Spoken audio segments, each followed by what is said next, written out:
Welcome to the channel. This video is part of our mission to help you grow, think, and live better.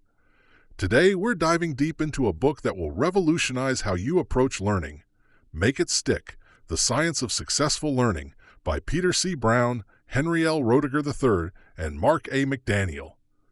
This isn't just for students facing exams, it's for anyone seeking to learn more effectively. Whether you're picking up a new language, mastering a musical instrument, or simply aiming to improve your memory and retain information better. If you've ever felt frustrated by forgetting what you've studied or struggled to apply what you've learned, this video is a must-watch. By the end, you'll be equipped with a science-backed toolkit to make learning truly stick. We've all relied on familiar study habits: rereading textbooks, highlighting key passages, cramming the night before a test. We think these methods are effective, but decades of cognitive science research tell a different story. Make It Stick pulls back the curtain on the science of learning, revealing what truly works and debunking common myths. The authors convincingly argue that learning isn't about passive absorption, it's about active engagement, effortful retrieval, and strategic practice. At the heart of Make It Stick lies the principle of retrieval practice.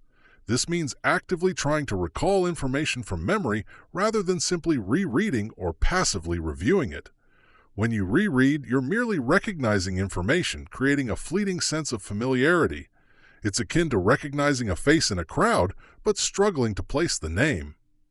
Retrieval practice, however, forces your brain to actively search for and retrieve the information, strengthening the neural pathways associated with that memory. This process of active recall is crucial for long-term retention. A highly effective way to implement retrieval practice is through self-testing. This can manifest in various forms: using flashcards, working through practice problems, taking practice quizzes, or simply trying to summarize what you've learned in your own words, either verbally or in writing.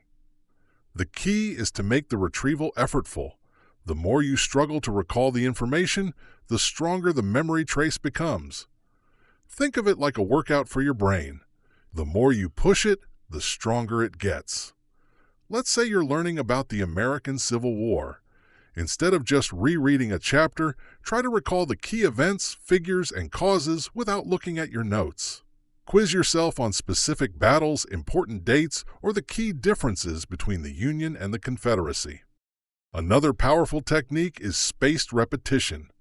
This involves reviewing material at increasing intervals over time.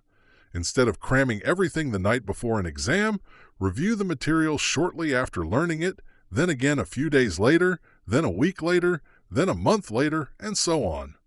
This spacing effect combats the forgetting curve, which demonstrates how rapidly we lose information after initial learning. By strategically spacing out our reviews, we revisit the material just before we're about to forget it, strengthening the memory and pushing the forgetting curve further out. This is why spaced repetition is so effective for learning vocabulary in a new language. You might review a new word shortly after learning it, then again the next day, then 3 days later, then a week later, and so on. Apps like Anki are excellent tools for implementing spaced repetition with flashcards, automatically scheduling reviews based on your recall performance. The authors also emphasize interleaving. This means mixing up different topics or skills during practice rather than focusing on one thing at a time. If you're learning different types of math problems, don't just do a block of algebra problems followed by a block of geometry problems. Mix them up. This forces you to actively discriminate between different concepts and strengthens your understanding of each one. It's like a tennis player practicing different types of serves and returns rather than just practicing the same serve repeatedly. This makes them a more versatile and adaptable player. Interleaving can feel more challenging in the moment, as you constantly have to switch gears, but it leads to significantly better long-term retention and the ability to apply your knowledge in different contexts. Let's now address some common learning myths. One pervasive myth is the belief that rereading is an effective study strategy. While rereading can create a sense of familiarity with the material, it doesn't necessarily translate to better retention or understanding. It's a passive activity that doesn't force your brain to actively engage with the information. It's like rereading a map. You might become more familiar with the layout, but you haven't actually explored the terrain. Another widespread myth is highlighting. While highlighting can be useful for identifying key points, it doesn't actively encode the information into memory. It's a passive exercise. You're simply marking the text. You're not actively processing or synthesizing the information. A more effective strategy is to read a section and then try to summarize it in your own words without looking at the text.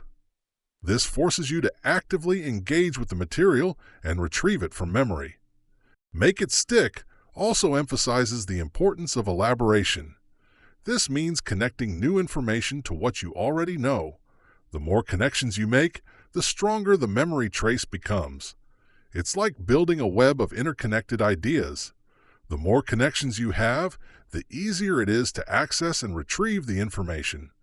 For example, if you're learning about the causes of the French Revolution, you could connect it to other historical events you've studied, like the American Revolution, or to broader themes of social and political unrest. You could also try to relate the causes of the French Revolution to contemporary social or political issues. The book introduces the concept of desirable difficulties. These are challenges or obstacles introduced during learning that paradoxically enhance long-term retention. Testing yourself before you've fully mastered the material is a prime example. It can feel difficult and even frustrating, but it forces you to engage with the information more deeply and strengthens your memory.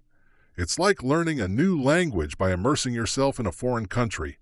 It's challenging, but it leads to faster and more effective learning.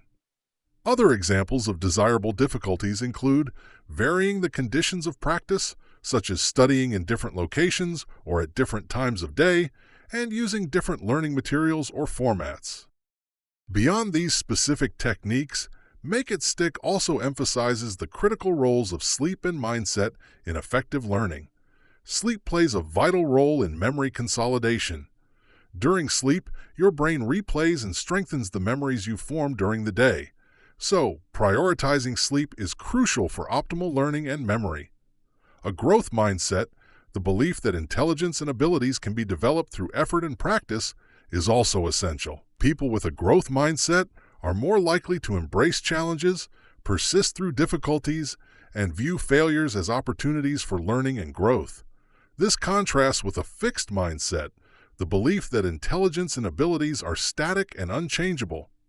To recap, Make It Stick offers a science-backed approach to learning that emphasizes active retrieval, spaced repetition, interleaving, elaboration, and desirable difficulties.